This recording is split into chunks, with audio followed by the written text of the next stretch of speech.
Saudara-saudari dan anak-anak yang terkasih dalam Kristus, dari Novisiat SVD Kuburuteng Manggarai Flores NTT, saya Pastor Freddy Jahadin SVD menyampaikan ucapan selamat jumpa lagi lewat siraman rohani.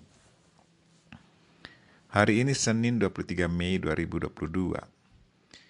Injil hari ini diambil dari Yohanes bab 15 ayat 26 sampai bab 16 ayat 4a. Kita diingatkan bahwa Roh Kudus adalah penuntun dan pembela kita. Marilah kita berdoa memohon penerangan Roh Kudus. Dalam nama Bapa dan Putra dan Roh Kudus. Amin. Tuhan dan Allah kami, puji dan syukur kami haturkan kepadamu, karena Engkau menjanjikan kami penghibur, penuntun dan pembela kami, yaitu Roh Kudus. Sesungguhnya Dia sudah ada bersama kami sejak kami dipermandikan, tetapi betapa sering kami tidak mendengarkan bisikannya dan tidak meminta Dia untuk membantu kami. Tuhan kami mohon, sadarkanlah kami selalu akan peranan Roh Kudus dalam hidup kami, agar kami selalu memperoleh inspirasi yang baik dan selalu berjalan sesuai dengan kehendak-Mu. Tuhan, utuslah Roh Kudus-Mu, terangilah pikiran dan hati kami, agar sabda-Mu yang akan kami dengar dapat kami pahami dengan baik, dan isi pesan-Mu dapat kami hayati dan amalkan dalam hidup harian kami. Doa ini kami sampaikan dengan perantaran Kristus Tuhan kami. Amin. Tuhan sertamu dan sertamu juga. Inilah Injil Yesus Kristus menurut Yohanes. Dimuliakanlah Tuhan. Dalam amanat perpisahannya, Yesus berkata kepada murid-muridnya, "Jikalau penghibur yang akan kuutus dari Bapa datang, yaitu Roh kebenaran yang keluar dari Bapa, Ia akan bersaksi tentang aku. Tetapi kamu juga harus bersaksi, karena kamu dari semula bersama-sama dengan aku. Semuanya ini kukatakan kepadamu, supaya kamu jangan kecewa dan menolak aku. Kamu akan dikucilkan, bahkan akan datang saatnya bahwa setiap orang yang membunuh kamu akan menyangka bahwa ia berbuat bakti bagi Allah. Mereka akan berbuat demikian karena mereka tidak mengenal baik Bapa maupun aku.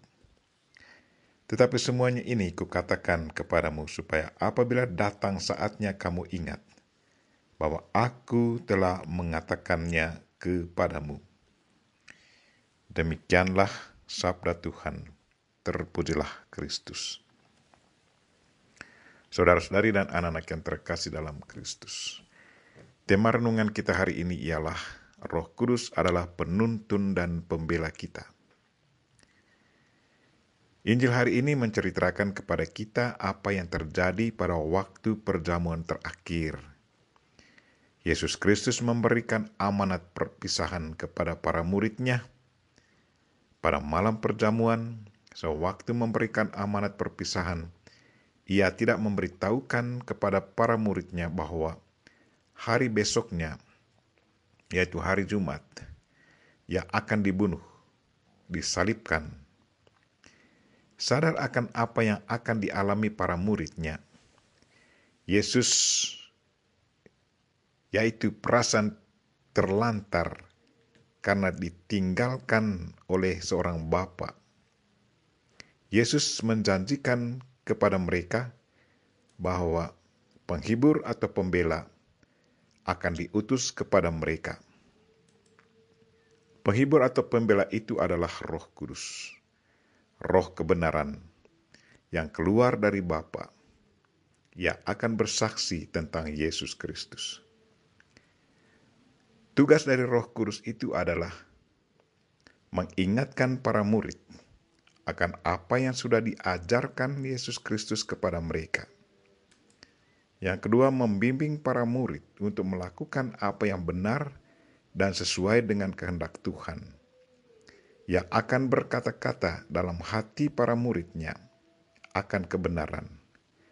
Yang ketiga, menjadi pembela atau paraklit atau parakletos di saat kita tidak tahu harus buat apa lagi. Dia meminjam mulut kita dan berbicara mengatasnamai kita, dan pembicaraannya adalah benar.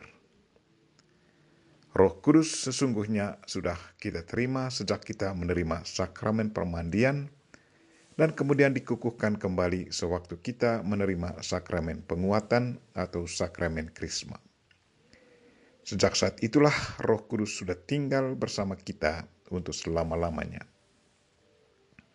Pertanyaan untuk kita, pernahkah kita alami bagaimana Roh Kudus itu bekerja di dalam hati dan pikiran kita?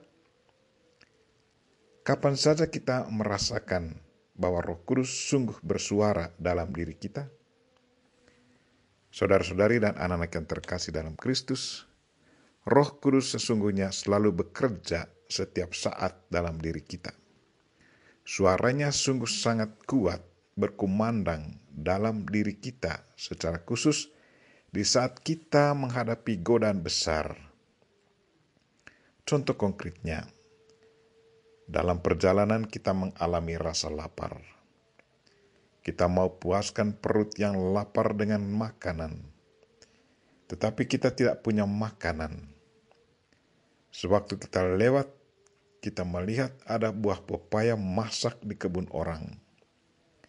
Dalam situasi yang sangat terjepit itu, ada dua suara yang keluar dari dalam batin kita. Satu suara berkata, silakan pergi dan petik buah pepaya itu, engkau lapar. Kalau engkau tidak makan, maka engkau akan sakit dan mati.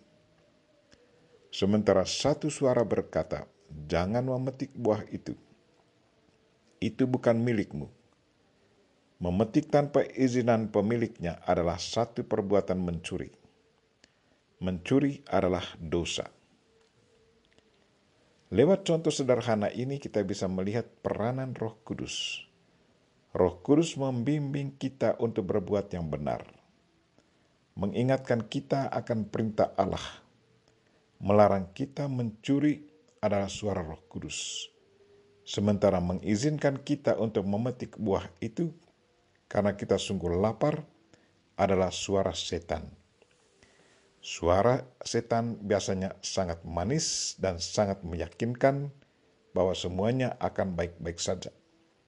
Tetapi sebenarnya lewat kelicikannya ia mau menjerumuskan kita ke dalam dosa. Marilah saudara-saudari dan anak-anak yang terkasih, Roh Kudus sudah ada di dalam diri kita.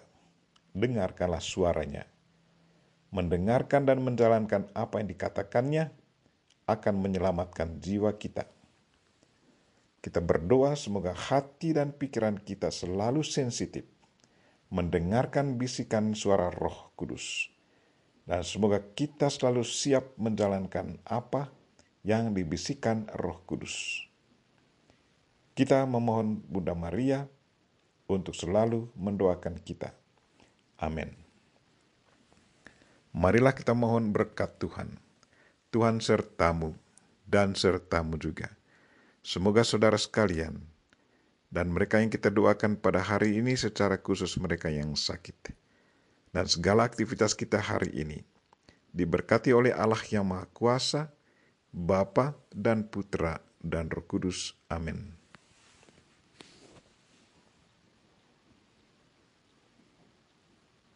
Terima kasih sudah nonton. Jangan lupa like, subscribe, dan share ya.